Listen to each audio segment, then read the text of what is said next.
یہ خواتین کی طرف سے ایک سوال آیا ہے جس کو میں ڈکے چھپے الفاظ میں آپ کے سامنے رکھتا ہوں۔ میرا سوال یہ ہے کہ خود لذتی سے کیا روزہ ٹوٹ جاتا ہے، اور اگر خود لذتی سے روزہ ٹوٹ جاتا ہے تو اس کا کفارہ کیا ہے، اور خود لذتی کے بعد کیا غسل واجب ہو جاتا ہے؟ وضاحت کریں۔ بنیادی طور پہ جو روزے کی غرض و غایت ہے وہ گناہوں سے بچنا ہے، مرد ہو یا عورت ہو۔ خود لذتی جس کو آپ انگلش میں آپ سب جانتے ہیں کہ انسان کا اپنے آپ سے مزہ لینا یا تلذذ لینا، یہ اسلام میں صریحاً حرام اور ممنوع ہے۔ اور میرے بھائیو، روزے کے عالم میں جس میں رسول اللہ صلی اللہ علیہ وسلم آپ سے یہ ڈیمانڈ کر رہے ہیں کہ جو بندہ جھوٹی بات نہیں چھوڑتا، بری بات نہیں چھوڑتا، اس کو ضرورت نہیں کھانا چھوڑے، تو کیا اس روزے کے عالم میں انسان کو ان چیزوں کی طرف مائل ہونا چاہیے؟ پھر تو روزے کا مقصد ہی فوت ہو گیا۔ ہاں، جو سوال کا اگر شرعی حصہ دیکھا جائے تو یاد رکھیے امام مالک نے تو خود لذتی کے بعد کفارے کا بھی حکم دیا، کفارے کا بھی۔ خود لذتی سے ان کے نزدیک روزہ بھی ٹوٹ جاتا ہے، اور اس کے بعد کفارہ بھی ہے 2 ماہ کا مستقل روزہ رکھنا۔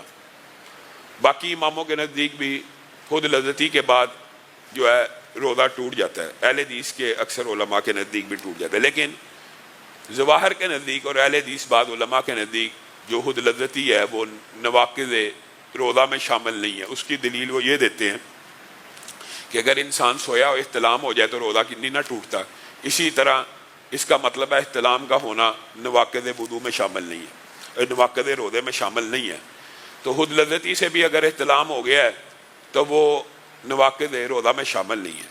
لیکن بنیادی طور پہ بات یہ ہے کہ ہماری رائے کے مطابق یہ قبیح ترین عمل ہے۔ جہاں تک اگلی بات ہے کہ اس کا کفارہ کیا، سوال کا اگلی بات ہے کہ اگر کسی نے خود لذتی کی ہے اس کا کفارہ کیا ہے، تو اس کے بارے میں راجح موقف یہی ہے کہ اس کی توبہ ہے اور اس روزے کی قضائی ہے۔ ایک ہی روزے کی قضا ہوگی اور اس کی توبہ کرنی ہوگی اور آئندہ نہ کرنے کا عہد ہوگا۔ البتہ وہ جو جمعہ کی حدیث ہے کہ ایک صحابی رسول اللہ صلی اللہ علیہ وسلم کے پاس آگے اور آگے کہنے لگے میں تباہ ہو گیا، کیا ہو گیا؟ میں نے روزے کے عالم میں بیوی کے ساتھ جو معاملہ ہوتا کر لیا۔ رسول اللہ صلی اللہ علیہ وسلم نے کہا غلام ہے؟ نہیں، میں تو غریب آدمی ہوں، میرے پاس کہاں سے غلام ہوں۔ پھر تو نے آج کے بعد جب بھی قضا اس کی کفارہ ادا کرنا ہے 2 ماہ پے در پہ روزے رکھنے ہیں۔ اس جو حالت روزہ کے اندر بیوی سے جمع کرتا ہے اس کا کفارہ 2 ماہ مستقل بغیر ایک دن کے ناگے کے روزہ رکھے گا، بغیر ایک دن کے ناگے کے رکھنا شرط ہے اس میں۔ اس نے کہا اللہ کے رسول میں ایک دن مجھ سے صبر نہیں ہوا، آپ مجھے کہتے ہیں 2 ماہ میں مستقل رکھوں؟ تو یہ اس صحابی کی وجہ سے امت کے اوپر تخفیف بھی ہوئی۔ البتہ اگلی بات صرف اسی صحابی کے ساتھ خاص ہے، وہ پوری امت کے لیے نہیں ہے۔ رسول اللہ صلی اللہ علیہ وسلم نے پھر کہا کہ ٹھیک ہے 2 ماہ کے اگر تو روزے نہیں رکھ سکتا تو 60 مسکینوں کو کھانا کھلا دے، اور 60 مسکینوں کو بیک وقت کھانا کھلانا کفارے میں شامل نہیں ہے، بلکہ آپ 10 اپنی جیب کے مطابق 60 مسکینوں کو جب کھانا مکمل کر دیں گے اس کا کفارہ ادا ہو گیا۔ میرے بھائیو، لیکن ایک بات یاد رکھنا، جو بندہ روزہ رکھنے کی صلاحیت رکھتا ہو نا وہ مسکینوں کو کھانا نہیں کھلائے گا۔ یہ کلی طور پہ بتا رہا ہوں، یہاں پہ آج کل معاشرے میں جی روزہ نہیں رکھنا، فدیہ دے دیا، مسکین کو کھانا کھلا دیا۔ ایک تو قضائی بھی خود دینی چاہیے جس کے اندر استطاعت ہے روزہ رکھنے کی، وہ مسکینوں کے اوپر کھانا نہیں کھلائے گا۔ تو اس صحابی نے پھر حدیث کا اگلا حصہ بڑا دلچسپ ہے، کہنے لگا اللہ کے رسول نہ غلام ہے نہ 2 مہینے روزے رکھ سکتا ہوں، 60 مسکینوں کی بات کرتے ہیں، میرے پاس تو 2 مسکینوں کا کھانا نہیں ہے۔ رسول اللہ صلی اللہ علیہ وسلم نے کہا بیٹھ جاؤ، کچھ مال آتا ہے ہم تمہیں ہدیہ دیں گے، تم اس سے 60 مسکینوں کو کھانا کھلا دینا ہے۔ کھجور کا ٹوکرا آ گیا، رسول اللہ صلی اللہ علیہ وسلم نے کہا جاؤ اب یہ 60 مسکینوں کو بانٹ دو، تمہاری طرف سے کفارہ ادا ہو جائے گا۔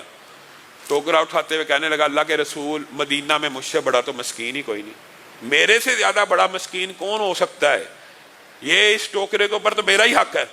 تو رسول اللہ صلی اللہ علیہ وسلم اتنی زور سے مسکرائے کہ آپ کے سارے دندانے مبارک سارے صحابہ کو نظر آنا شروع ہو گئے، اور یہ رسول اللہ صلی اللہ علیہ وسلم نے اس صحابی کے ساتھ نرمی کی کہ اچھا یار یہ تو اپنے گھر والوں کو ہی کھلا دے، تیری طرف اکیلے سے کفارہ ادا ہو جائے گا۔ یہ امت کے لیے نہیں ہے، امت کے لیے 60 مسکینوں کا معاملہ ہے۔